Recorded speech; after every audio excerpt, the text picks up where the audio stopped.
हिंगोली जिल्ह्यात मागच्या 3 दिवसापासून रिमझिम तर कधी मध्यम स्वरूपाचा पाऊस पडतोय। त्यामुळे मर्ग नक्षत्रात पेरणी झालेल्या पिकांना जे आहे ते श्रावण महिन्यामध्ये कुठेतरी दिलासा मिळाला आहे। कारण की मागच्या 3 दिवसापासून हिंगोली जिल्ह्यामध्ये कधी रिमझिम तर कधी मध्यम स्वरूपाचा पाऊस पडत आहे आणि त्याच पावसामुळे जे आहे ते कापूस असेल, सोयाबीन, तूर, मूग, उडीद, हळद या पिकांना जे आहे ते काहीसा दिलासा मिळाला आहे। आपण जर बघितलं तर काल सायंकाळपासून जे आहे ते पावसाची भुरभुरी सुरू आहे आणि याच पावसाच्या भुरभुरीमुळे जे आहे ते अशा प्रकारे आता शेतामध्ये जे आहे ते पाणी साचायला सुरुवात झालेली आहे। मात्र हिंगोली जिल्ह्यामध्ये अद्यापही मोठा पाऊस झालेला नाही। मोठ्या पावसाच्या प्रतीक्षेमध्ये हिंगोली जिल्ह्यातील आजही शेतकरी आहेत।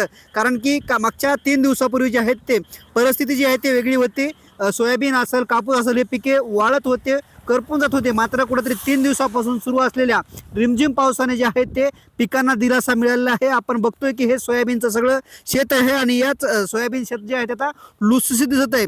मात्र हिंगोली जिल्ह्यातील शेतकऱ्यांना जे आहे ते अद्यापही मोठ्या पावसाची प्रतीक्षा जी आहे ती कायम आहे।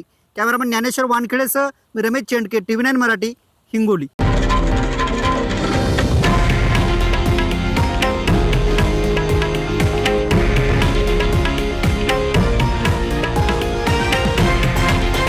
हे आहे देशातील नंबर 1 न्यूज नेटवर्क आणि आपण पाहत आहात TV9 मराठी, एकमेव।